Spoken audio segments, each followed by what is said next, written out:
찬송을 받으시기에 합당하신 하나님, 찬양을 통해 저희 마음을 하늘 보좌로 향하도록 인도하심을 감사합니다.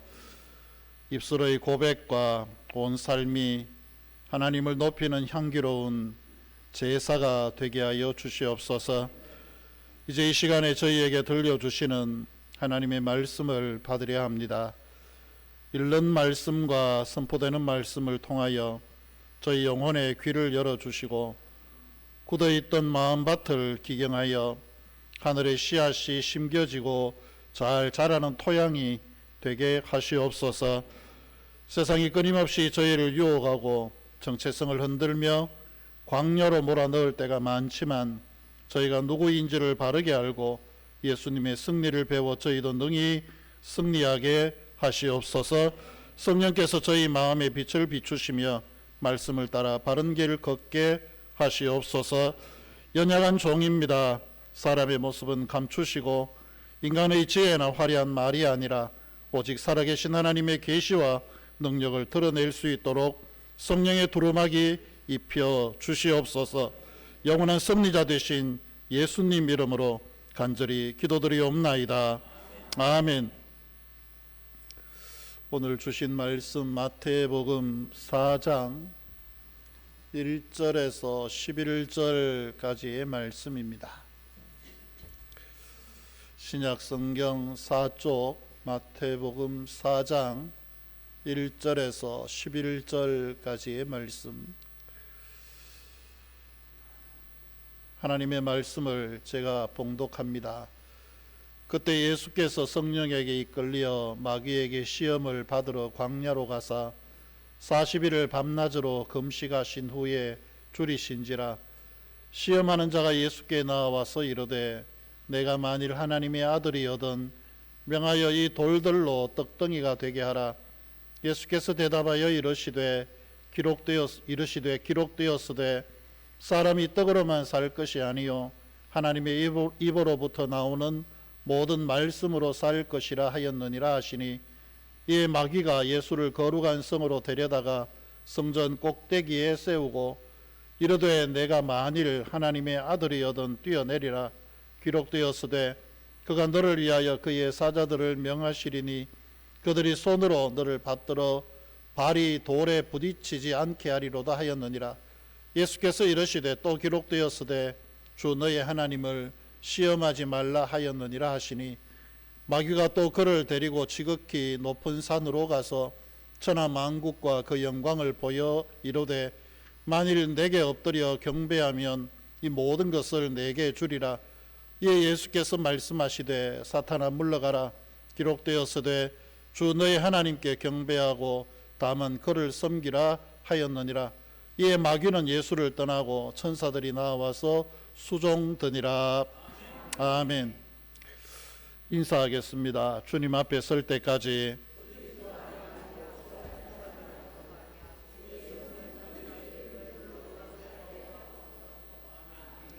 우리의 유일한 구원자는 예수 그리스도이심을 믿으십니까?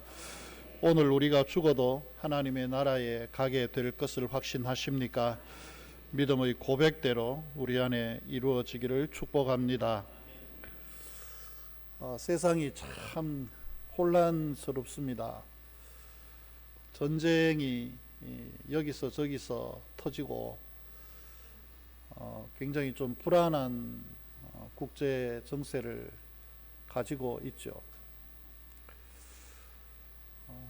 미국이 왜 그랬을까요? 이스라엘은 또 왜 그랬을까요?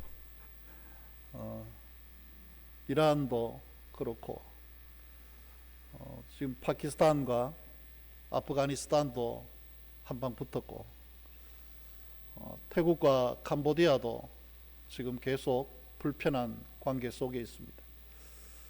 휴전했다고 말은 하지만 여전히 국지적으로 계속해서 전쟁이 일어나고 있는 상황입니다. 대한민국도 지금 쉽게 편하지는 않은 것 같아요. 정치도 지나치게 지금 폭주하는 여당이 있고 그것을 온전하게 막거나 균형을 이루어야 되는 야당도 자기들끼리 치고받고 싸우느라고 지금 온전한 야당의 기능을 하지 못하고 있고, 그러는 사이에 주가는 6천을 코스피 지수가 올라가서 늙은 연세 드신 분들도 지금 전부 통장에 돈 들었는 거 적금도 해약하고 전부 주식에 올빵을 하고 있습니다. 근데 이게 참 무섭습니다. 한 방 터지면 저 어른들 주머니 쌈짓돈 다 날아갈 텐데 이거 어떻게 돼야 되나.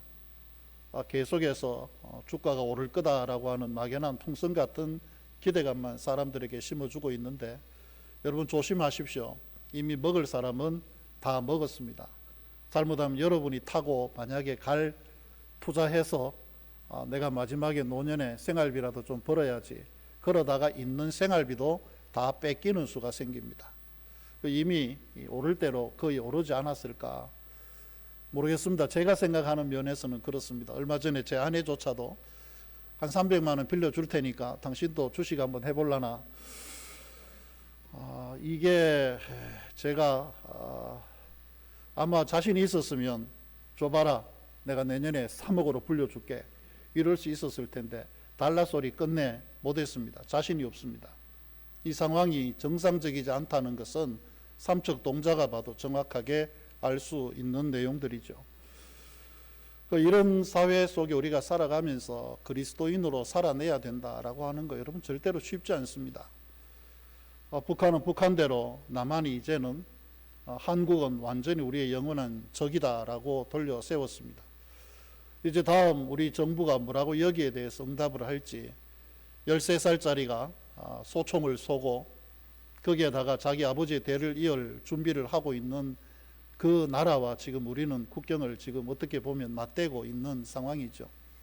휴전선 속에 젊은이들이 여전히 가서 한밤에 기온이 때로는 영하 20도 이상 30도 떨어지는 곳에 손발이 얼면서 고생을 하고 있고, 그리고 한낮에는 40도 가까이 올라가는 무더위 속에서도 자기들이 입은 방탄조끼를 벗지 못하고 여전히 무거운 총을 들고 경계를 서고 있는 우리의 아들들도 거기에 지금 있습니다. 이 모든 상황들을 보면서 참 불안하다, 그런 생각이 듭니다. 근데 이런 국제적인 문제뿐만이 아니라 우리 개인적으로 봐도 참 여러 가지 많은 어려움들이 있는 게 사실인 것 같아요. 이 목회가 어떻게 보면 참 재미가 있고 어떻게 보면 참 힘듭니다, 여러분. 왜냐하면 여러분들의 경험과 삶이 전부 다 오롯이 목사의 몫이 되기 때문에 그렇습니다. 누가 아프다 그러면 그게 내 아픔이 되어버립니다. 누가 힘들다 그러면 그게 내 힘듦이 되어져 버리고, 누군가가 집에 문제가 있다 그러면 그 집의 문제가 바로 내 문제가 되어져 버리는 겁니다. 그래서 이 목회는 어떻게 보면 한편으로는 여러 가지 다양한 경험을 할 수 있고 다양한 사람들을 만날 수 있고, 그래서 굉장히 재미가 있는 반면에 또 한편으로는 굉장히 힘든 감정 노동자다, 그렇게 볼 수가 있을 겁니다.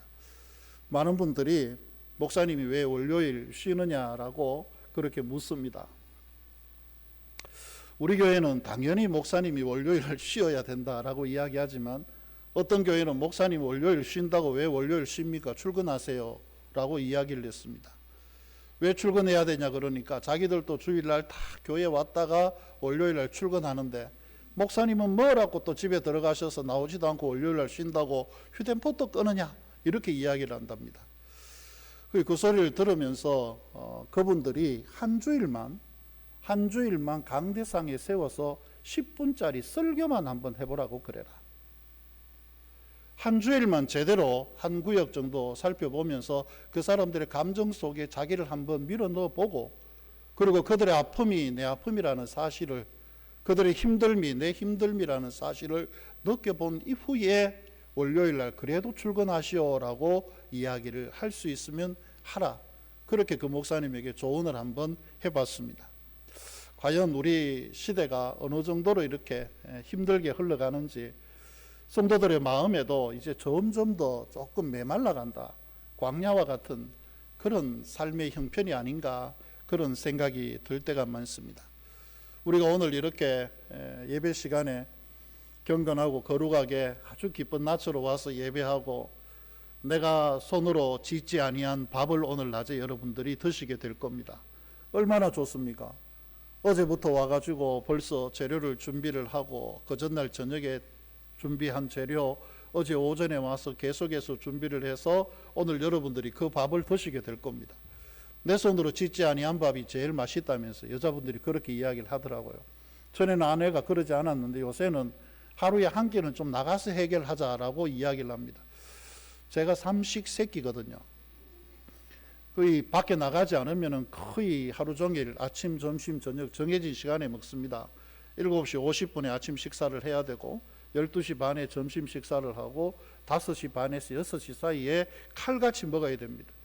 그러고 난 뒤에 일정이 돌아가기 때문에 이러다가 보니까 아내가 지쳤는가 봐요. 그래서 이제는 가끔씩은 좀 나가서 사 먹든지 간단하게 그냥 김밥이나 가서 먹든지 뭐 그렇게 해결을 하라. 가끔씩 제가 나가서 먹는다, 오늘 일이 있어서 나간다 그러면 얼마나 좋아하는지 모릅니다.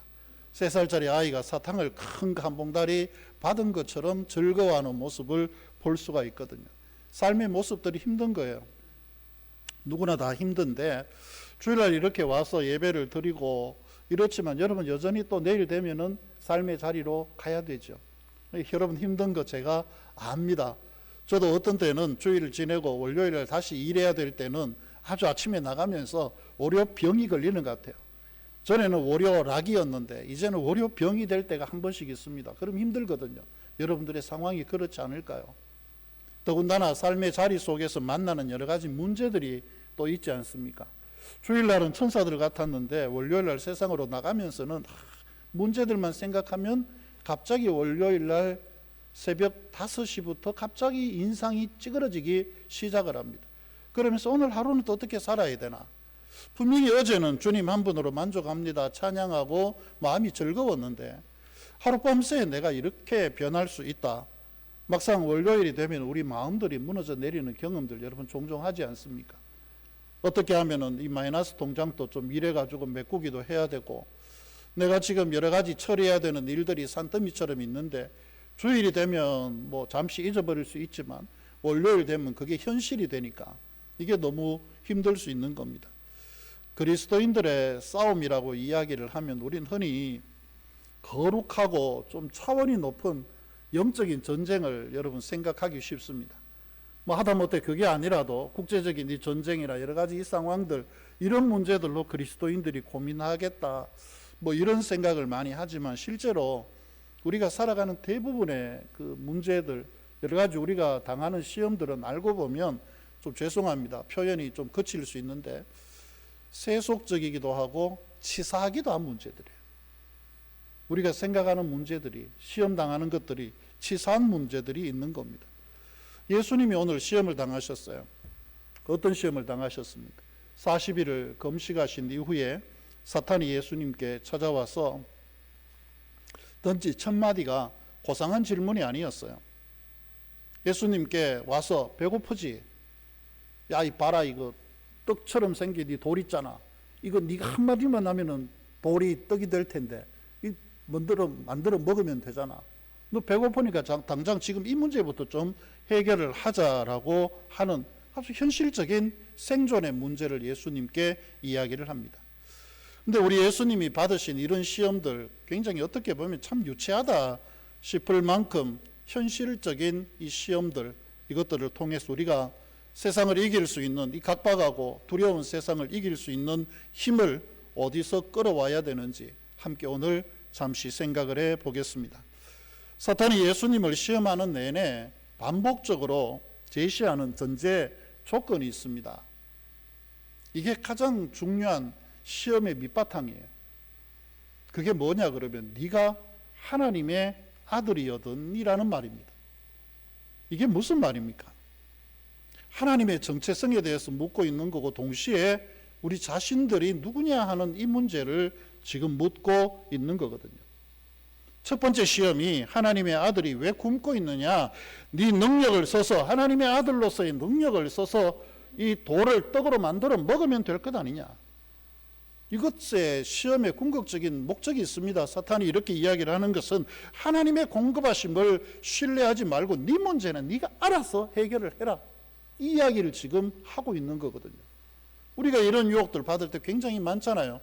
내 문제 내가 해결해야 된다고 기도도 하지 않고 그냥 오로지 내 문제 내가 해결해야 되겠다, 내가 처리해야 되겠다, 내 능력밖에 없다라고 믿을 때가 얼마나 많습니까? 사탄은 정확하게 이 문제를 지금 짚고 들어오는 겁니다.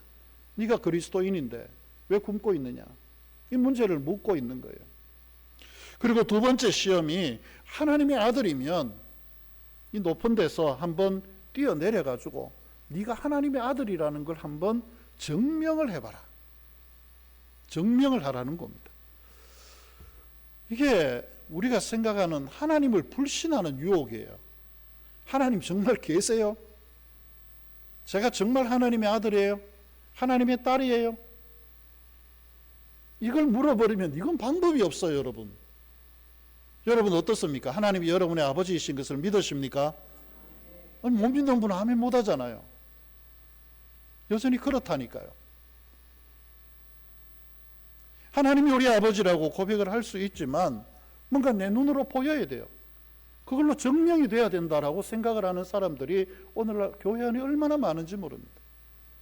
그리고 세 번째 시험은 하나님의 아들이 굳이 십자가를 져야 하냐?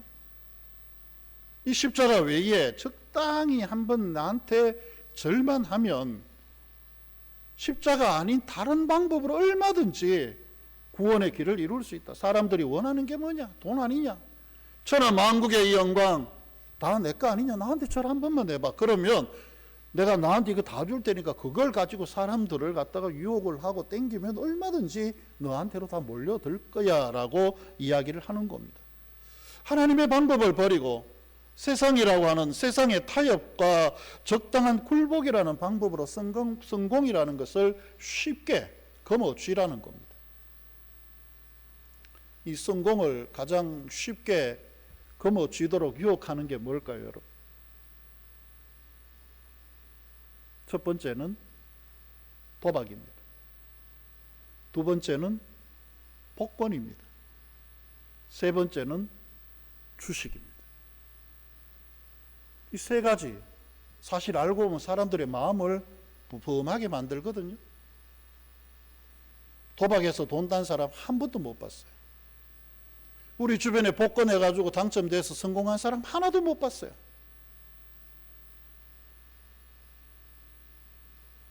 주식에서 집이 잃었었다라고 하는 분 죄송합니다. 한 번도 못 봤어요. 주식하는 집들마다 싸우고 전쟁을 벌이고 결국은 난리 부르스를 추다가 결국 집이 엎어지는 것들을 많이 경험을 했습니다. 주식을 잘 해야 되죠. 그걸로 일확천금을 노리는 그게 문제였던 겁니다. 사탄의 이 아주 집요한 이 논리적인 유혹들, 우리가 생각할 때는 지극히 정상적일 수 있어요. 뭐 돌을 떡으로 만들어 먹는 건 능력이 있으면 할 수 있는 거죠. 높은 데서 뛰내려가지고 하나님이 내 아버지고 내가 하나님의 아들인 거 증명할 수 있으면은 사람들이 훨씬 더 나를 갖다 존중하고 내가 해야 되는 일들 속에 많이 높임을 받을 수 있겠죠. 이왕이면 돈이 많고 영광이 많으면 더 좋겠죠. 그런데 예수님은 여기에 그냥 넘어가지 않습니다. 예수님께서 이것을 이기시는 방법이 있어요. 세 분 모두 예수님께서 하신 말씀이 있습니다. 기록되었으되 라고 하는 말씀이죠. 모든 사탄의 시험에 대해서 예수님은 하나님의 의도, 기록되어진 하나님의 말씀, 이 말씀을 지금 드러내고 있는 겁니다. 돌이 떡이 되게 하라는 이 유혹에 대해서 예수님 신명기 8장 3절로 말씀을 합니다. 사람이 떡으로만 살 것이 아니요 하나님의 입에서 나오는 모든 말씀으로 살 것이다. 이게 뭡니까? 사람이 살아가는 게 떡이 아니라, 사람이 살아가는 그 가장 기본적인 것이 떡이 아니라 하나님께 그 주권이 있다는 신앙의 고백이에요. 이걸 예수님이 이야기를 하신 겁니다. 높은 데서 뛰내리라고 하는 거, 너희 하나님을 시험하지 말라, 신명기 6장 16절의 말씀을 가져오셨습니다. 하나님은 증명할 수 있는 그것이 아니라 우리가 신뢰해야 되는 대상입니다. 여러분 그걸 기억하셔야 돼요. 제가 우리 어머니가 아니라고 생각해 본 적은 한 번도 없습니다. 제가 어머니에게서 뱃속에서 나올 때 어머니에게서 나왔는지 옆집의 할머니에게서 나왔는지 아무도 모릅니다. 그런데 지금까지 생각해도 제 어머니가 아니라고 생각해 본 적은 한 번도 없습니다. 그냥 어머니라고 믿는 거예요. 하나님은 그런 분입니다. 우리에게 뭔가 하나님 되심을 증명해 보이십시오. 내가 당신 아들인 거 증명해 주십시오. 내가 높은 데서 한번 뛰내릴 테니까 손으로 탁 받쳐서 안 떨어지게 하십시오. 그러면 제가 믿어 드릴게요. 이런 하나님이 아니라는 거예요. 하나님은 그 자체로 우리에게 이미 하나님이시고 우리는 이미 하나님의 자녀라는 겁니다. 이건 변함이 없는 거예요. 이건 증명하는 게 아니라 믿음으로만 가능한 문제라는 겁니다. 그리고 나한테 절 한번 해라. 다 줄게. 그런데 신명기 6장 13절은 오직 하나님께만 경배하고 하나님만 섬기라 그렇게 말씀을 하고 있습니다. 인생의 목적과 모든 목표가 하나님께, 절대적인 주권도 하나님께 있다는 것을 의미를 하는 거죠. 예수님은 마귀가 제시하는 현재 내가 처한 상황의 논리가 아니라 변하지 않는 진리의 기준으로서 하나님의 말씀의 판단을 예수님께서 하고 계시는 겁니다. 하나님의 말씀이 우리 구원의 양식이 되는 것. 내가 땅에 있는 것 많이 먹지 못해도, 많이 소유하지 못해도, 많은 영광이 없어도 하나님이 내 눈에 실제적으로 보이지 않는다라고 해도 하나님의 말씀이 그렇게 이야기하시니 그 말씀은 진리요. 그 말씀으로 예수님은 마귀의 시험을 극복을 해내신 겁니다. 오늘 우리가 당하는 여러 가지 현실적인 어려움들, 여러분들 시험들 굉장히 많이 겪지 않습니까? 아마 많이 힘드실 거예요. 지금 우리 돌아가는 모든 상황들 속에서 그리스도인으로서 정체성을 지키는 거 여러분 절대로 쉽지가 않을 겁니다. 그럼에도 불구하고 우리가 이 모든 현실적인 시험들을 이겨낼 수 있는 몇 가지 길들이 있습니다. 첫 번째는 어려움이 있는 삶의 현장에서 가장 먼저 하나님의 말씀을 여러분의 무기로 삼으시기를 바랍니다. 경제적인 위기가 찾아오고 주머니에 돈이 점점 없어지는 것 같고 때로는 건강도 이제는 나이다 보니까 여러분 다 걱정이 되지 않습니까? 70이 넘고 80이 넘고 90이 넘으면 이 건강에 대한 문제만큼 우리에게 힘들게 하는 문제도 없는 것 같아요. 그렇기 때문에 건강하게 어떻게 내가 살아갈 수 있을까 많이 고민들을 합니다. 그리고 돈 문제, 내 노년에 나이가 들어가지고 더 이상 자식들에게 손 벌리지 않고 내 인생을 살 수 있어야 되는데 하는 이 문제 굉장히 고민스럽죠. 젊은이들은 많이 조금 더 모아야, 많이 가지고 있어야 인생을 갖다가 더 멋지게 살아갈 수 있을 텐데 그런 생각들을 할 겁니다. 어떻게 해결할지 여러분 굉장히 많이 고민들을 하실 거예요.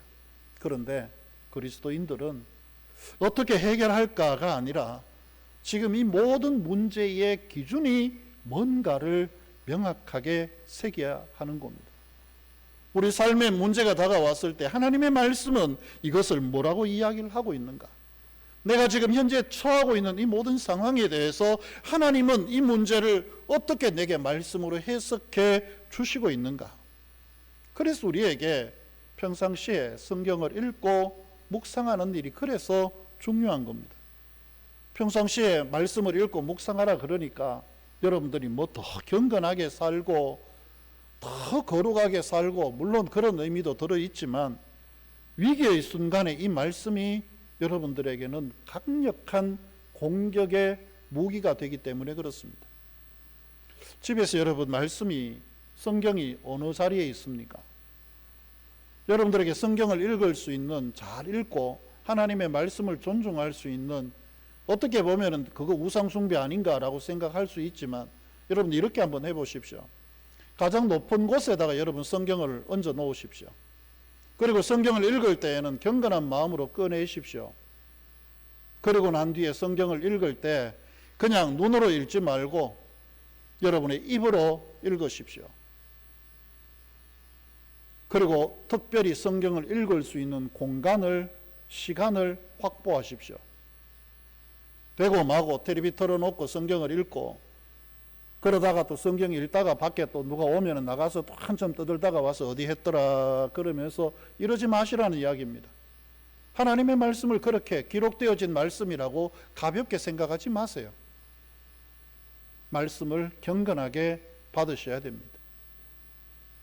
선포되는 하나님의 말씀으로 설교도 좀 진지하게 들을 수 있어야 됩니다.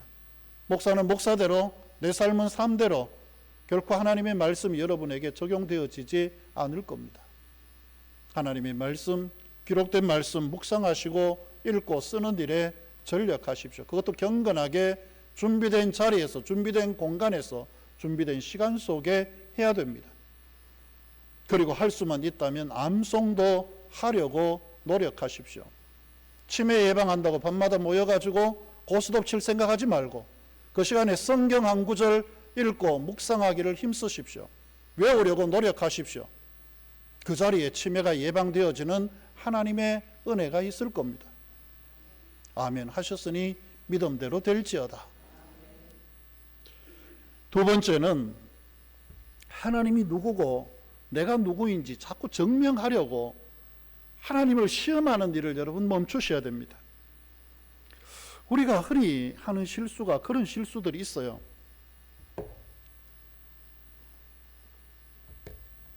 하나님 이번 문제 이것만 좀 어떻게 해결 잘해 주시면 제가 이제는 주일 성수도 잘하고 교회 봉사도 열심히 하고 기도 생활도 좀 잘해 보겠습니다.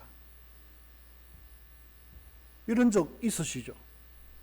우리 애가 대학에 갈 때 하나님 서울대 붙여주시면, 연세대 붙여주시면 제가 이때부터 이제 열심히 새벽 기도도 좀 다녀보고 열심히 해보겠습니다. 이 하나님을 시험하는 거예요. 하나님은 그런 것들로 넘어가지 않습니다. 하나님을 우리가 시험하는 그 시험대에 올려놓고 우리의 요구를 관철시키려는 그 얄팍한 생각을 우리가 버려야 됩니다. 이미 하나님은 그러지 않아도 우리의 하나님이시고 나는 하나님의 자녀라는 사실. 진짜 신앙은 내가 하나님의 약속 속에 있다는 것을 믿고 확신하는 것들입니다. 결과와 상관이 없어요. 하나님이 주시지 않아도 주시더라도 모든 게 하나님의 손에 있다라고 하는 겁니다. 이런 확신 있는 믿음을 살아가는 그리스도인들이 세상을 꼼짝 못하게 할 수 있는 겁니다. 세상이 우리를 향해서 얼마나 그런 이야기 많이 하겠어요. 네가 하나님의 자녀라는 거 한번 증거를 대봐라. 뭘로 증거를 대라는 겁니까? 네가 잘 되는 거, 병이 낫는 거, 돈이 많이 벌리는 거, 자녀들이 잘 되는 거, 네가 원하는 소원들이 성취되는 그것으로 네가 하나님의 백성이라는 거 한번 증명을 해봐라라고 세상은 우리를 유혹하고 시험을 할 겁니다.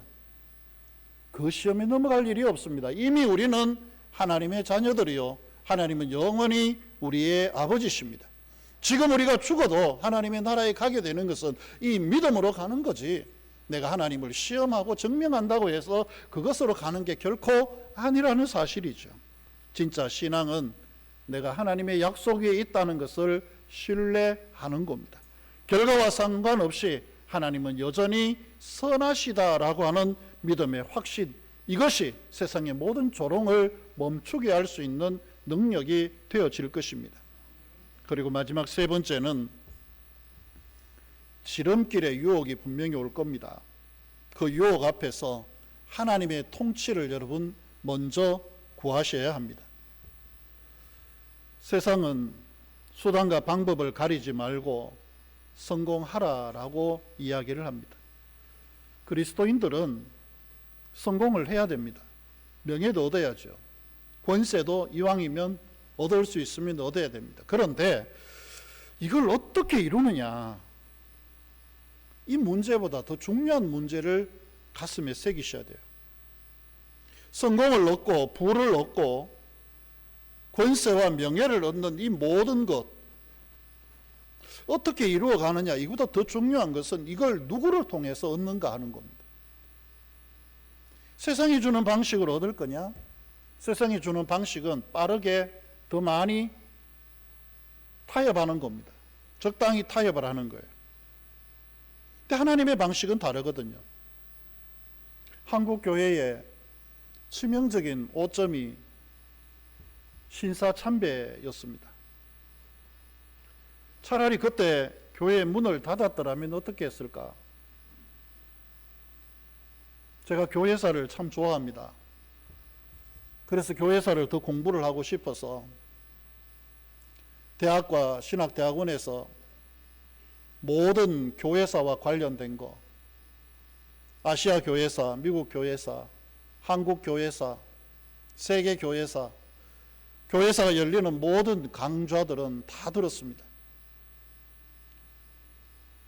그런데 그 강좌들을 들으면서 느낀 게 있어요. 교회들이 지름길의 유혹에 빠지면 언제나 교회는 잠시는 흥할 수 있는 것 같아도 결국은 망하게 된다는 겁니다. 덩치는 자랄 수 있으나 머리가 자라지 않는다는 겁니다. 머리는 자랄 수 있으나 가슴은 자라지 않는다는 거죠. 신사참배를 통해 가지고 교회는 세상과 타협했습니다. 신사를 참배하는 것으로 예배 전에 의식이라는, 국가의식이라는 명명 하에 동쪽을 향해서 머리를 조아리는 그것으로 교회가 예배를 드릴 수 있게 해줬고, 교회를 폐쇄하지 않도록 되어졌으니 이 또한 다행 아닌가라고 우리 스스로 타협하면서 이제까지 넘어왔습니다. 과연 지금 우리 시대를 보면서 교회가 힘을 잃은 게 어디에서 비롯되어졌을까요? 교회가 교회로서의 정체성을 지키지 못한 겁니다. 지름길 속에 타협하고 유혹 속에 적당히 함께 섞여주고 그것으로 인해서 얻은 떡이 좋다라고 생각하면서 교회의 몸집만 불려온 겁니다. 교인들을 헌금 액수에 따라서 줄을 세우는 교회가 늘어났고, 교인들 스스로도 자기들의 직분을 돈으로 사는 것처럼 생각하면서 그렇게 교회가 지금까지 흘러왔던 겁니다. 그러니 이 시대에 교회의 영향력이 사회에 어디에도 먹혀들지를 않습니다. 교회를 죽이는 법들이 흥왕하게 지금 번져나가고 있고, 이러는데도 불구하고 교회는 아무도 거기에 대해서 이야기하지 않고 있습니다. 타협에서 얻은 떡을 먹었기 때문입니다. 적당히 타협하면서 말씀으로 순종하는 광야가 아니라 떡이 있는 풍성한 세상 쪽으로 온 결과가 바로 그런 문제들이었습니다. 여러분 기억하십시오. 타협에서 얻은 떡의 맛보다, 그것으로 주어지는 이익보다 하나님의 말씀이 주는 광야가 훨씬 더 안전하고 복되다는 사실을 다른 교회는 몰라도 우리는 믿을 수 있어야 됩니다.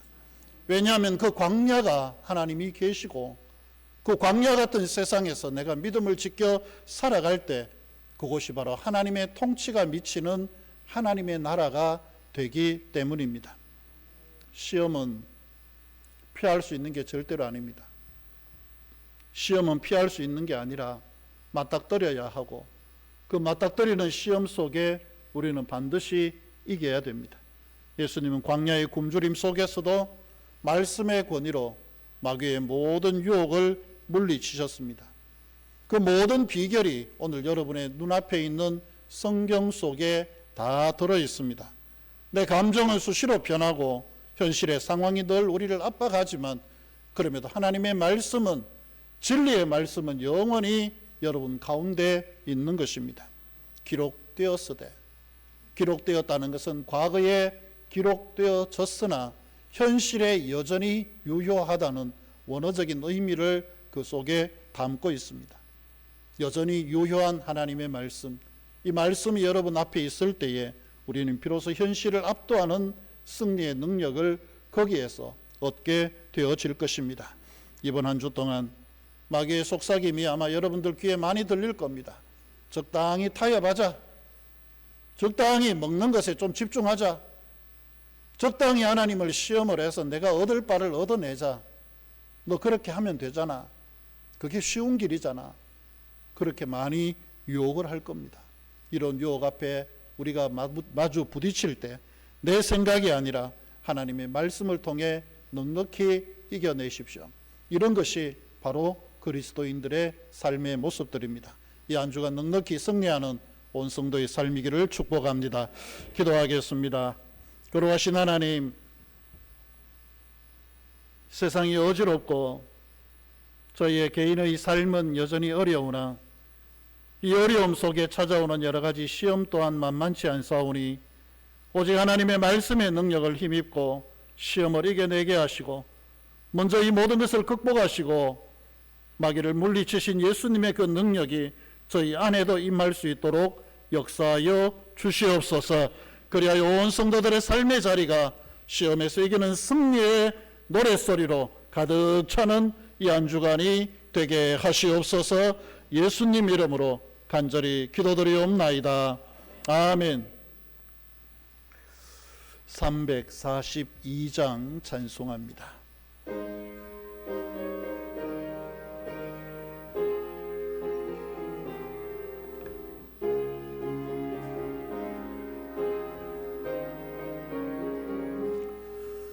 너 시험을 당해 죄 짓지 말고 너 쫓는 길을 다 찬양대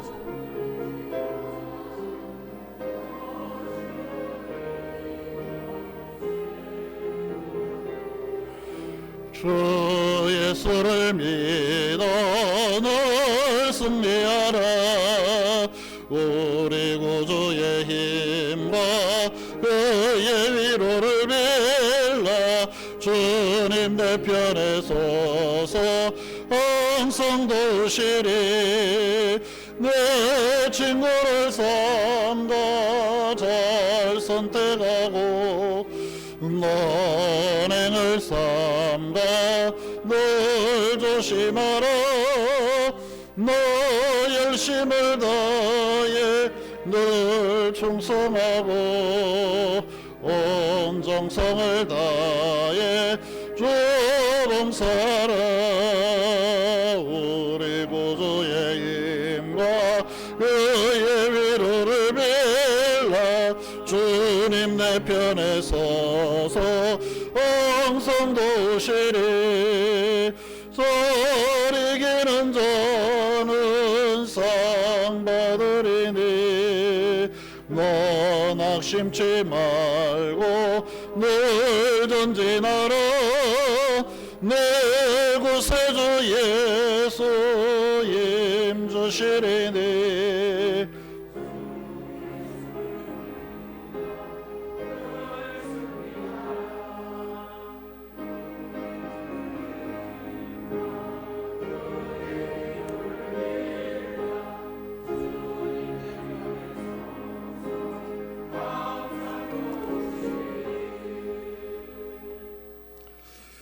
드린 예물과 치유를 위해 우리 하나님께 기도합니다.